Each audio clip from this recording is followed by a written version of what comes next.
Thank you for sharing, and subscribing. It's free for you, but it really helps out the channel.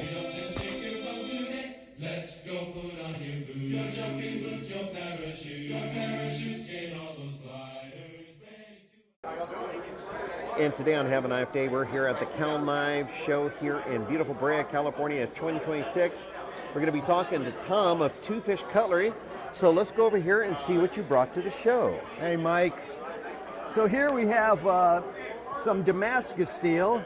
This is a low-layer Damascus, so about 70 layers, and I mounted this on a nice piece of ebony and some black micarta.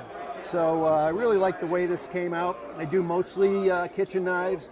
This is about 500 layers right here on some desert ironwood with a piece of micarta. Micarta was used a lot for electronic circuitry, and now we're repurposing it into knives, but it's got a really kind of beautiful look to it. Some of it's got burlap and canvas and linen, so those composites work pretty well. Now this one catches the eye. Yeah, this one I really like too. This is a true stone reconstituted turquoise with a nice hammered brass in here. And again, this is about 400 layers, so this takes a little bit of time to restack and power hammer work.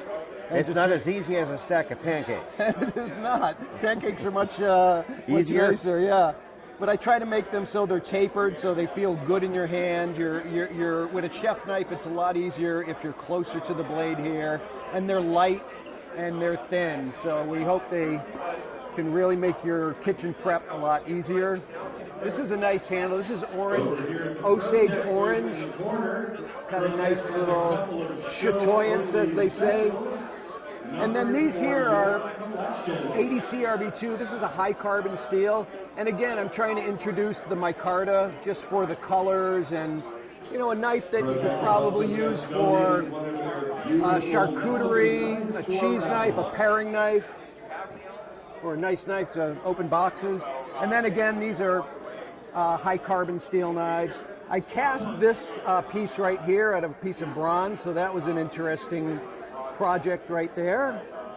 And then all of these knives here are a different steel. These are all stainless steel knives. And this is for the end user that may not want as much maintenance that comes with a high carbon steel knife. And again, just trying to have some fun with some handle material. I try to make these look more like a spike. This is called Dymilux, and I used a few different color pins here. Feels good in the hand. And again, a paring knife, a cheese knife, and then these are more of my, a big utility chef knife here. And introducing the micarta again on a nice piece of AEBL. Again, thin. This is just a good all-around workhorse here. Your chef is kind of for everything in your kitchen. So they're all handmade. I do them all one at a time. No piece is ever going to be like the last one. And a lot of work, but a lot of fun. And how can we get a hold of you? You can get a hold of me through Instagram at Two Fish Cutlery and DM me, and I'll get right back to you. We can exchange information that way. And I wanted to say to you, Mike, thank you for your service, sir. Well, thank you very much. The place is worth it. Thank you. Thank you so much. Have a great show and have a nice day. Great. Cheers.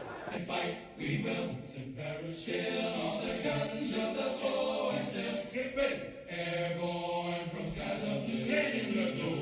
Make the jumps and take your bows tonight. Let's go put on your boots, your jumping boots, your parachute. Get all those gliders ready to attack.